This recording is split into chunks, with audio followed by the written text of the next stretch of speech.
So, Smallgate just stealth dropped a crap load of stuff all at once, a bunch of marrow and mail. I'll just go over it real quick. First, we'll rewatch this really good trailer for the new upcoming stuff, which I'm always hype about.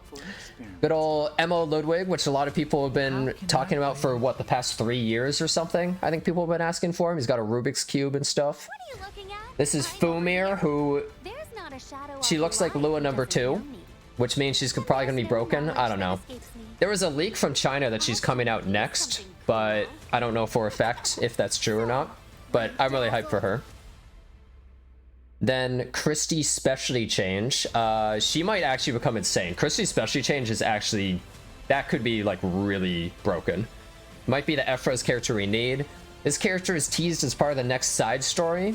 Looks really good. Little Shop of Horrors plant girl. And then this is a Katie's sister who looks 100 times better than a Katie's. Jesus. So I think they're all coming in the new event, maybe? I don't know. What if it's like another summer event like Lulika and Lethe?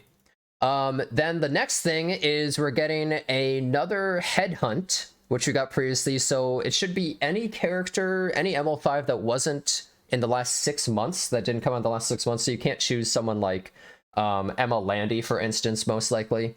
Sorry to say, but you're going to be able to choose any other ML. It's essentially choose whoever you want because you can spam reroll the final thing. Just make sure you get on as fast as possible. And the other little thing, they're making it so excess powder, like if you get a good or great success, it becomes excess powder, even if you plus 15. And increase artifact storage to 300. This has to do with the new side story, some little garden thing. We don't know exactly what's going on with that, but apparently a Katie's sister is chilling there in a mansion. They didn't give us many details, but they said they're going to announce it soon. This is the really big thing, though. Holy crap. They're adding a new way to balance characters. So we're going to get a balance patch, I think, next week, right? I'm pretty sure next week we're still getting the balance patch announcement. But now they essentially have special buffs for all sorts of characters. So you have to farm these epic hell versions of Spirit Altar. You only farm like 5 a week. But now we get this whole extra skill tree for characters that adds stats. So as example that they gave right here, so Ravi gets like extra attack, health, defense, and stuff like that just for getting all these little bonus things using those gems, and it takes catalysts. We're going to need even more catalysts. And you basically unleash the entire thing. And the third one is like a super big one, kind of like normal awakenings as well for characters. So as an example, Crow, these are his normal awakenings right here, as you can see. But the awaken potential, if you get all these upgrades, it gives him up to 6 speed, 18% F-res. He gets the potential bloom thing here, and then 6% extra health. So these upgrades give a ton of extra base stats. But then one extra big additional thing. Imprints now actually matter. Based on your imprint level, when you get level 3 of this, they'll get extra bonuses. So Crow will get Escort at the end of the turn as one of them. Or at the start of the battle, he gets Escort when it be imprint. And then he gets these stat bonuses based on AS or double S. And then the final one is triple S for increased barrier on his S3. Which sounds horrible. That sounds insanely pay to win. That sounds awful for most people. And I think a lot of people are probably going to be upset by that. But the one caveat with that is Smallgate says they're adding memory shards of Covenant heroes that you can get. Apparently, they're adding a way to get weekly reputation rewards, conquest point shop, and transmit stone shop rewards, where you're able to farm essentially imprints for these characters. So in this video, they actually show it. They show like a little picture of it essentially, where right here you're able to buy these chests. This one takes silver transmit, this takes gold transmit, and this takes 300 conquest points. And they refresh, so you're able to get the shards for these characters. And so look right here. They could use these imprints of these characters. There's a dev account, as you can tell. Or they have all these memory shards that they can use to also get an imprint. So if they do this well, then it might actually be relatively free to play and people can just save up and get these imprints for these characters and get these insane upgrades. We don't know the other characters' upgrades that they're going to be getting, but they're also upgrading. They show it at the end, I believe. Right here. These are the first characters they're adding. which is actually exciting. I think Ravi, Crow, Alencia, and Closer Charles are all getting these upgrades. So we only know Crow's, which gives Escort, which is insane, because imagine having Escort on Crow, and then you could go Adamant for crazy tankiness, or even Holy Sacrifice with Escort, which is wild. Closer Charles, like, who knows what these characters are getting? They could be actually insane, and the stat upgrades at the base make it way easier to build them, and they're going to just be much stronger just based off of that. So this is a whole new way for them to buff characters. I think this is actually insane. And I think it's a really good idea if they handle it correctly. If they make this too pay to win with the imprints, it could be really bad. But if they're able to balance it well and make it so you can actually earn the things, then this could be the exact kind of buffs we want along with the normal balance patches. This might actually fix all the problems that we really have with Smilegate balancing much too slowly. We'll have to see though, but I'm actually really excited about this.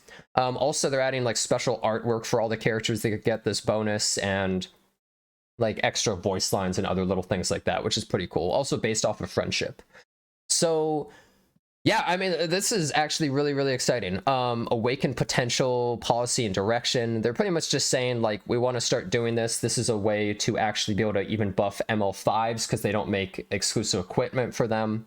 And they're still going to have the balance adjustments follow a regular pattern.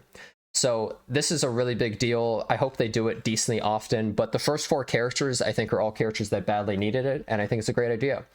So I think that pretty much covers everything. Smilegate dropped a crazy amount of stuff. I'm probably going to make a video on what character to get from Headhunt. They're also running a triple banner for Covenant characters, or for like RGB characters, and a custom ML banner. So there's a lot of stuff coming up right now. This is all for the global anniversary, but to be honest, this sounds better than the actual anniversary. Am I crazy? I feel like we're actually getting more for the global anniversary than the Korean anniversary right now. Like, a lot more. So thank God this game has 2 anniversaries, but I'm actually really excited about all this stuff. This is so crazy that they dropped all this just out of nowhere, because the global anniversary, I think, is coming in like 1 week or something like that. So this is all really soon. The live stream's happening in like 4 or 5 days, so this should be really good. Here we go. The custom group summon pre-announcement right here. Yep, it's the classic.